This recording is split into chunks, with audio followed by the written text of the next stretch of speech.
Une marque automobile prise en flagrant délit de mensonge face à ses propres clients. Pas une, mais 2 fois de suite.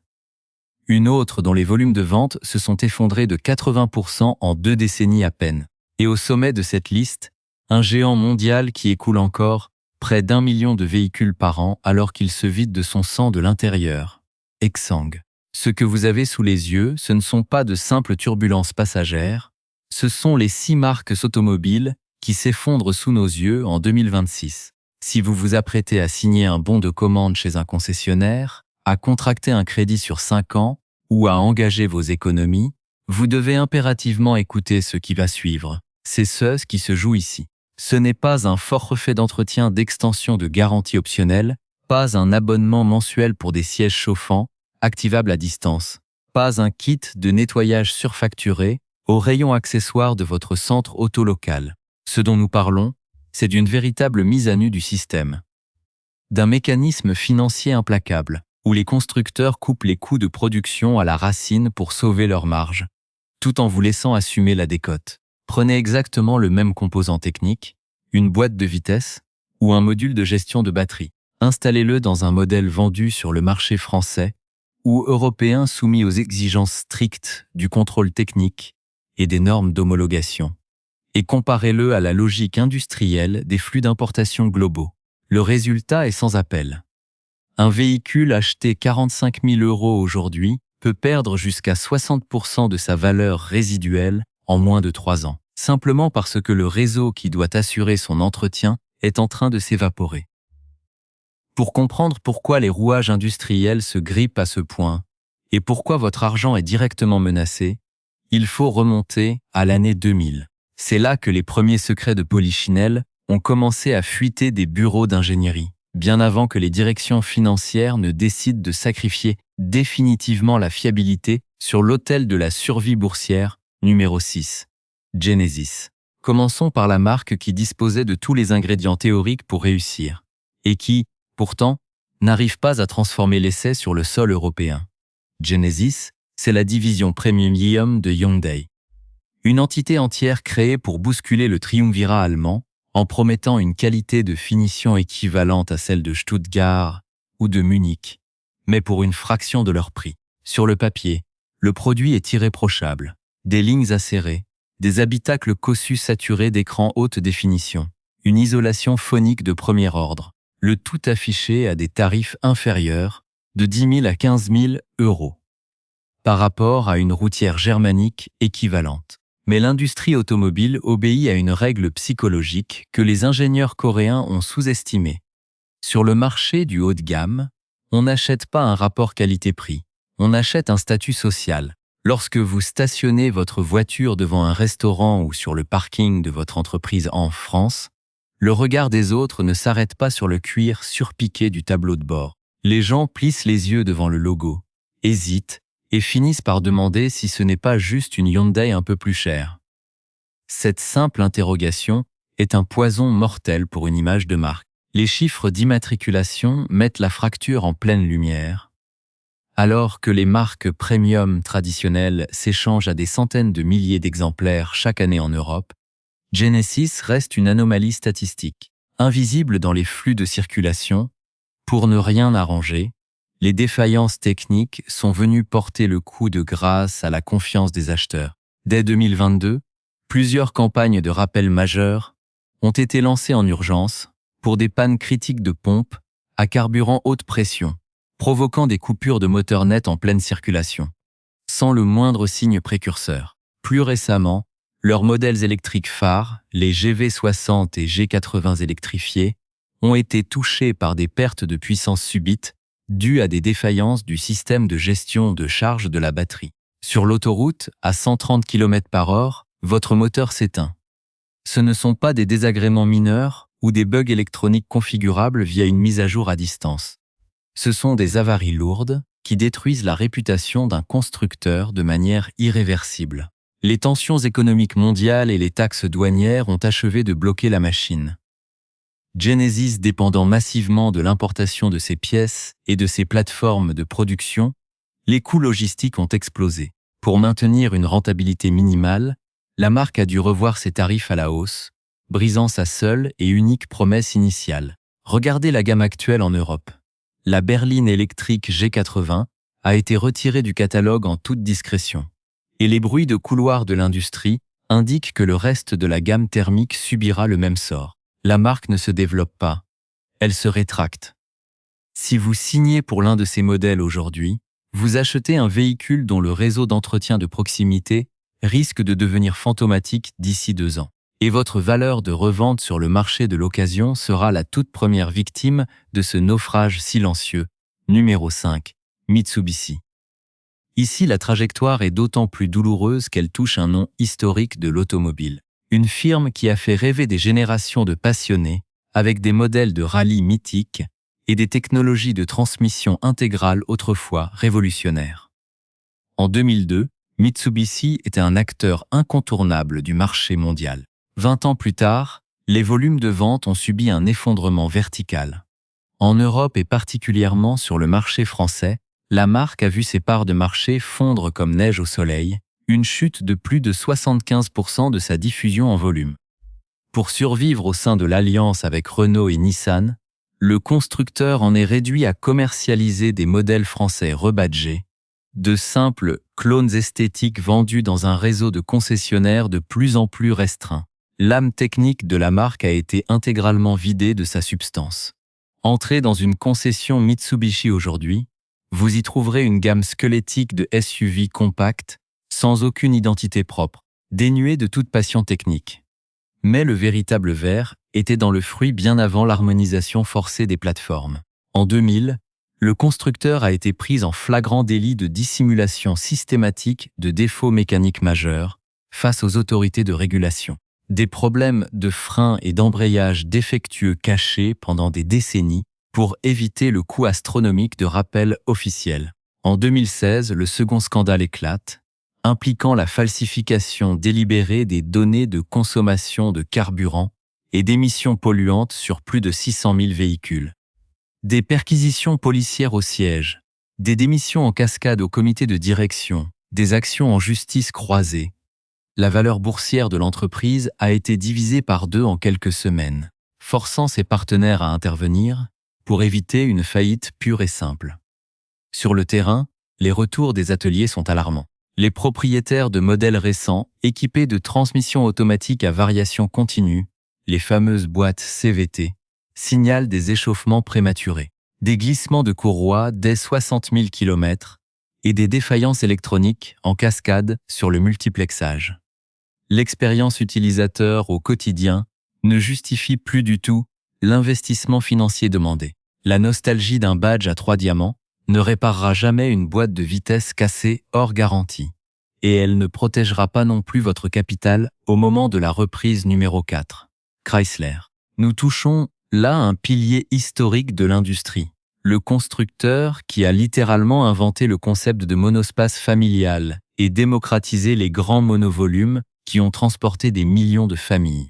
En 2005, la marque écoulait plus de 600 000 voitures par an sur son marché principal. Aujourd'hui, les volumes ont plongé sous la barre des 125 000 unités, soit un effondrement massif de 80% par rapport au sommet de sa gloire. La mythique berline 300C, l'un des derniers symboles du design automobile outre-Atlantique, a été définitivement retirée de la production. Que reste-t-il au catalogue? Un unique modèle de monospace, la Pacifica, dont les ventes s'effritent d'année en année, totalement distancée par la concurrence asiatique plus moderne et plus sobre. Le projet qui devait tout changer. Un grand SUV électrique censé incarner le renouveau technologique de la marque sous l'égide du groupe Stellantis a été purement et simplement annulé au milieu de son développement.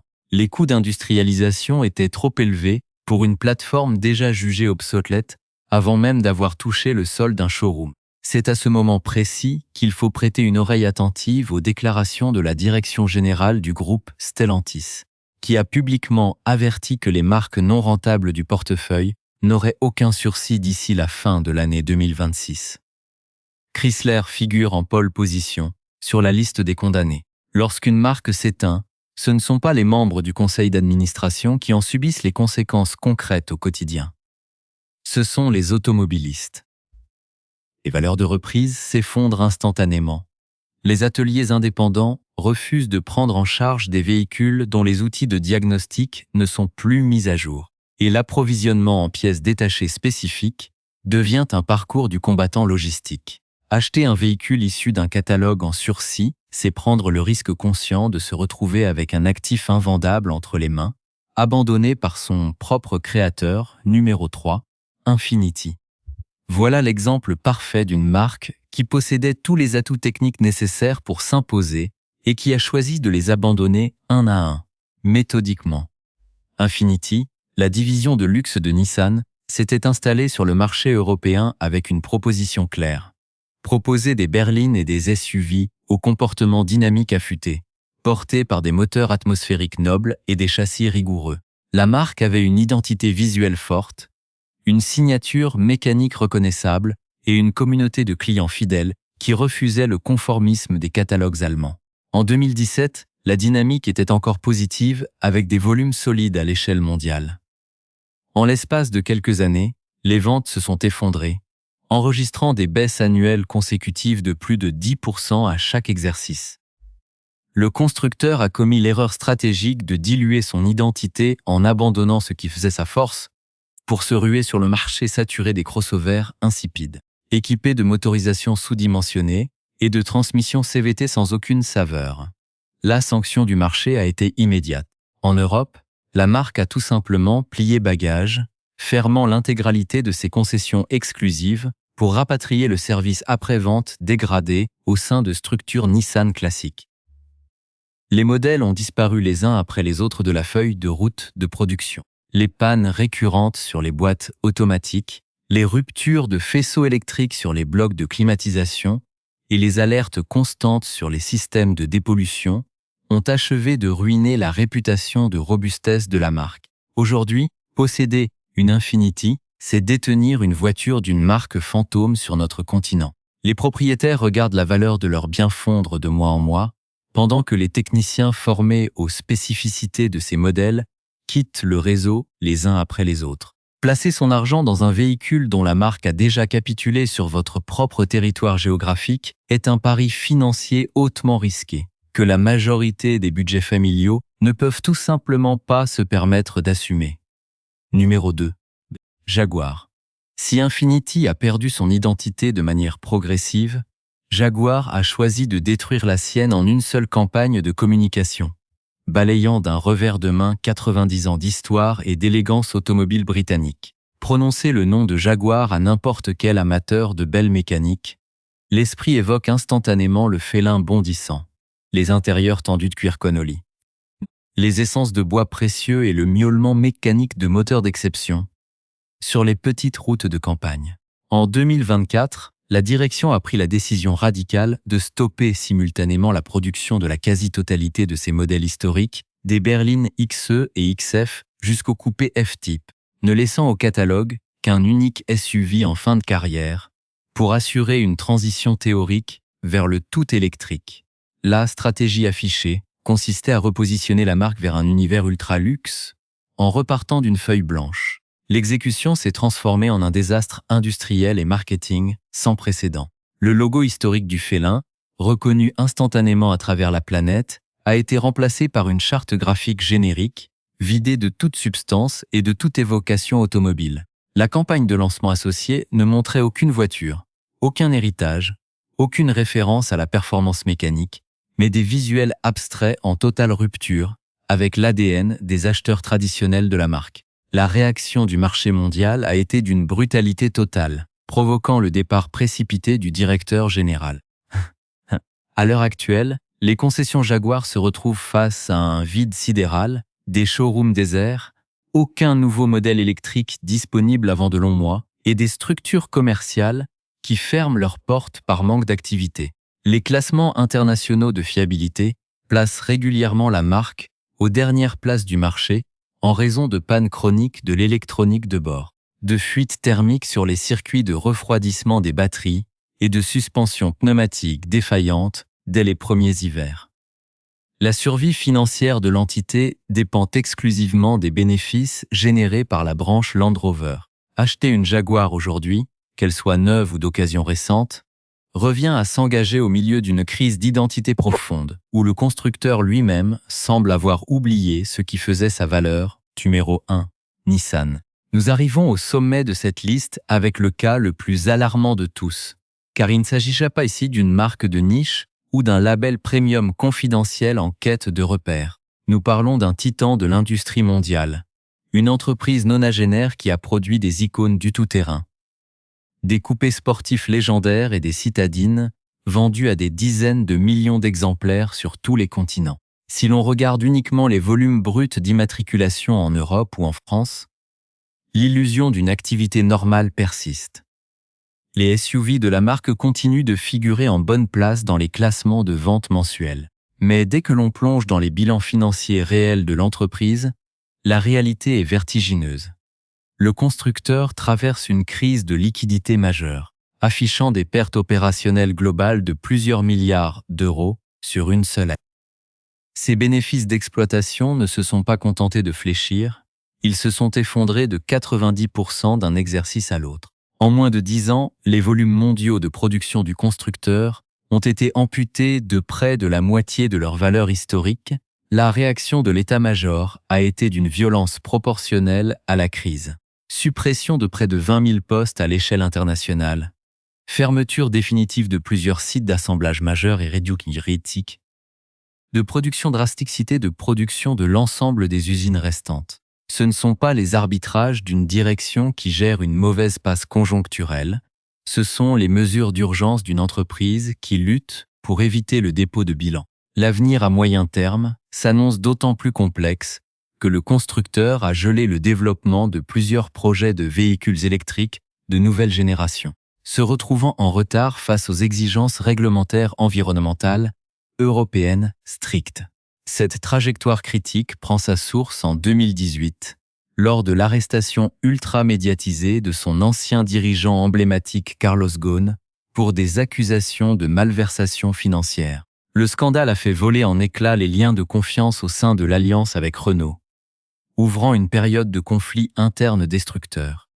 Les tentatives récentes de rapprochement ou de fusion technique avec d'autres constructeurs japonais comme Honda ont échoué, laissant la marque isolée sur l'échiquier mondial. Des sources internes de l'industrie estiment que le constructeur ne dispose que d'une fenêtre de 12 à 14 mois pour sceller un partenariat stratégique majeur avant que la situation financière ne devienne techniquement irrécupérable. Une marque omniprésente dans notre paysage automobile quotidien se trouve aujourd'hui à une année environ du point de rupture. Pour vous, en tant qu'acheteur, les implications concrètes sont directes. Lorsqu'un géant industriel se bat pour sa survie, la politique de prise en charge des garanties se durcit. Le prix des pièces captives grimpe en flèche dans les ateliers et les valeurs de revente s'écroulent instantanément sur le marché de l'occasion. 6 constructeurs, 6 avertissements précis et des véhicules qui s'échangent pourtant chaque jour dans les réseaux de distribution. La voiture que vous achetez est un capital financier conséquent. Assurez-vous simplement que l'entité industrielle qui se trouve derrière sera encore debout demain pour en assurer le service. Pour bien saisir la nature du piège qui menace votre portefeuille, il ne faut pas regarder les fiches commerciales ou les configurations de carrosserie, mais plonger directement sous le capot, là où la physique, la chimie et la mécanique pure se heurtent à la logique comptable des constructeurs. Prenons un élément central, invisible mais vital. Le système de recyclage des gaz d'échappement, la fameuse vanne EGR, couplée au filtre à particules moderne. Le principe chimique est simple. Pour brûler les particules fines et répondre aux normes de dépollution européennes imposées lors du contrôle technique, votre moteur doit faire monter sa température interne à plus de 600 degrés. C'est l'équivalent thermique d'un four à pyrolyse de cuisine qui nettoie ses parois.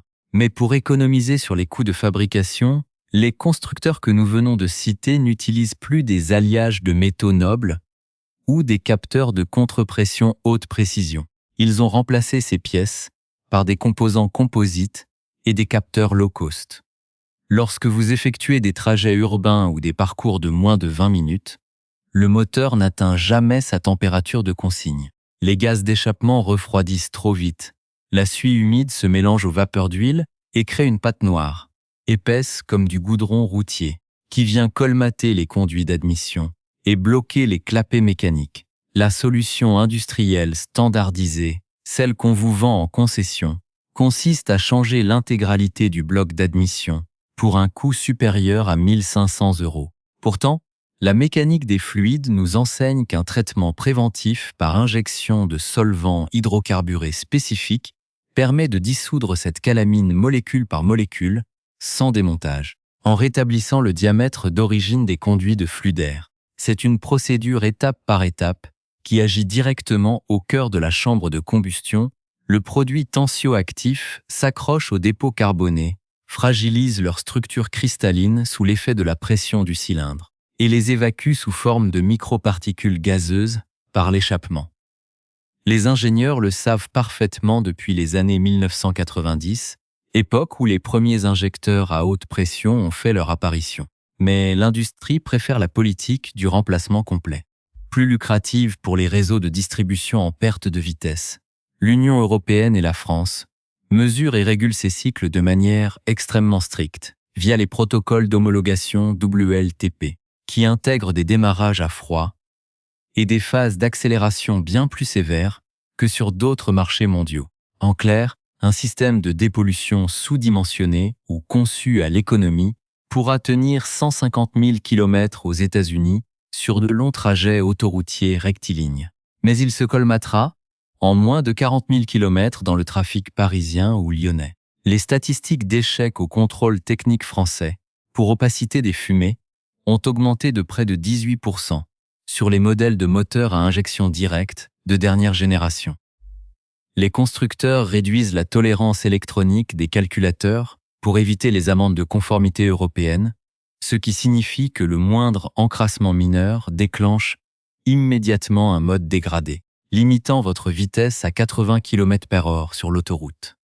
Vous vous retrouvez au volant d'une voiture moderne, payée au prix fort, mais techniquement paralysé par une simple anomalie logicielle programmée pour protéger un catalyseur bas de gamme. Maintenant, venons-en à ce que vous devez faire concrètement, étape par étape, pour court-circuiter ce système d'usure programmé et protéger la valeur résiduelle de votre véhicule. La première action indispensable se déroule avant même d'ouvrir le moindre flacon. Vous devez impérativement stabiliser la température de fonctionnement de votre bloc moteur. Pas de traitement à froid, pas d'injection de produit sur un moteur tiède, pas d'intervention après un simple trajet de 3 km en ville, mais une mise en température rigoureuse en roulant au moins 20 minutes sur une voie rapide. Cette étape préliminaire permet la dilatation thermique naturelle des métaux du haut moteur et prépare la calamine à réagir chimiquement au solvant. Une fois cette température stabilisée, immobilisez le véhicule sur une surface plane et coupez le contact pour introduire votre additif de nettoyage à base de polyéthéramine directement dans le réservoir de carburant, en respectant scrupuleusement une proportion de 250 ml de produit pour un volume maximal de 30 litres de carburant. Une concentration trop faible rendrait la réaction inefficace, tandis qu'une formule surdosée risquerait d'altérer les joints d'étanchéité de la pompe à haute pression.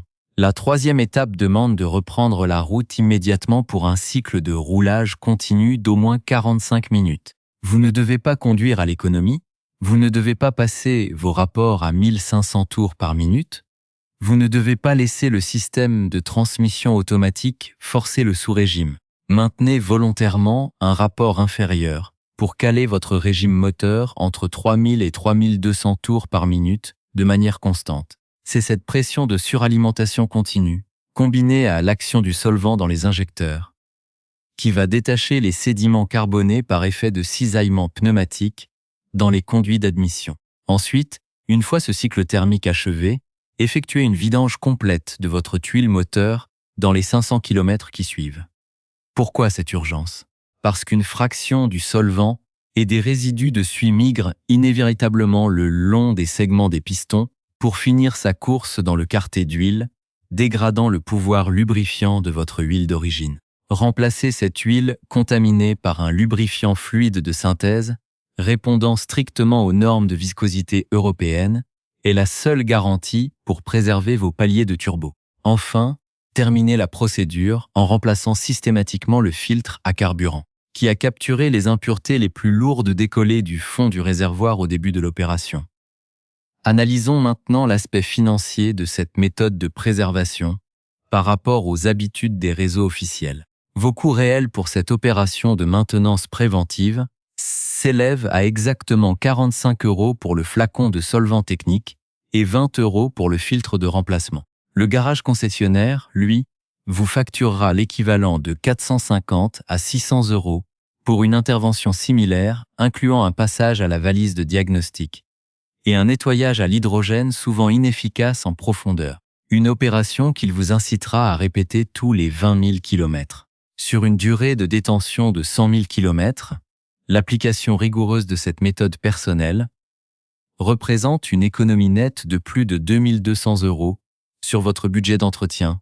Attention toutefois, il existe un avertissement majeur à respecter pour ne pas commettre d'erreurs irréversibles. Vous ne devez jamais appliquer cette procédure de décalaminage chimique si votre moteur présente déjà un kilométrage supérieur à 180 000 km sans aucun entretien préalable, ou si le témoin de diagnostic moteur est allumé de manière fixe pour un filtre à particules complètement obstrué.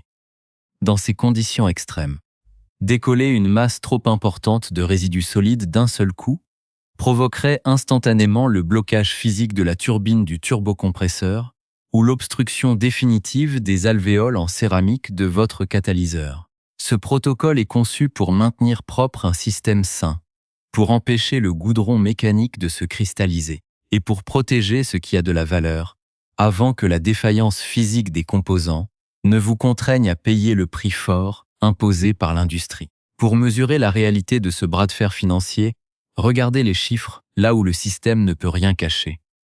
Les gestionnaires de flottes de véhicules de transport et les flottes de livraison urbaine en France. Un grand opérateur de transport a mené une analyse interne comparative sur une période de 24 mois, englobant plus de 500 véhicules utilitaires soumis à des arrêts fréquents. Les résultats montrent que les modèles subissant uniquement l'entretien classique, préconisé par le canal officiel des constructeurs, ont enregistré un taux d'immobilisation pour avarie de dépollution de 34%, entraînant un coût de maintenance moyen de 2 800 € par véhicule sur 2 ans. À l'inverse, la sous-flotte soumise au protocole d'entretien chimique préventif et régulier a vu ce taux d'incident chuter à moins de 5%, stabilisant les coûts de maintenance à seulement 180 € par période identique. Le contraste est encore plus saisissant lorsqu'on compare les exigences du marché français et de l'Union européenne à d'autres zones géographiques moins réglementées. En Europe, l'introduction des tests d'opacité des fumées au contrôle technique et l'analyse en temps réel des calculateurs obligent à maintenir une étanchéité absolue du système, là où d'autres marchés tolèrent des dérives mécaniques flagrantes sans incidence pour l'automobiliste. Pour capter une part de ce marché juteux de la maintenance, de grandes marques de produits d'entretien grand public ont développé des formules d'additifs dites « miracles », vendues en grande surface ou dans les rayons des stations-service. Mais le décryptage des composants chimiques révèle une réalité purement commerciale. Ces produits d'appel à bas coût contiennent souvent jusqu'à 85% de kérosène lourd ou de solvants de distillation basique, des substances hautement diluées qui s'évaporent dans la chambre de combustion sans avoir le temps d'agir sur les dépôts de calamine incrustés. Vous payez l'équivalent de 15 € pour un flacon qui ne contient que quelques centimes de molécules actives réelles. Plusieurs études techniques indépendantes, publiées par des laboratoires d'analyse de lubrifiants et des revues d'ingénierie automobile, confirment ce phénomène de dilution d'efficacité, démontrant que seules les formulations concentrées, utilisant des polymères de synthèse spécifiques, résistent aux pressions extrêmes des moteurs à injection directe actuels. La logique globale du système industriel contemporain ne repose plus sur la durabilité mécanique à long terme, mais sur un cycle permanent de renouvellement des pièces de rechange et sur la captation des marges après-vente par les constructeurs en difficulté financière. Les composants essentiels de votre moteur sont calibrés pour franchir sans encombre la période de garantie légale, après quoi l'absence d'entretien préventif structurel déclenche une série de défaillances en cascade qui poussent inévitablement l'automobiliste vers le guichet de reprise du concessionnaire. Ce modèle économique est une mécanique bien huilée, où la marge brute dégagée sur la vente des pièces détachées compense l'érosion des profits sur les véhicules neufs. Comprendre ces flux d'argent cachés et appliquer des méthodes techniques rigoureuses à votre échelle. C'est le seul moyen à votre disposition pour reprendre le contrôle de votre budget de mobilité et refuser d'alimenter la survie artificielle d'un système industriel aux abois.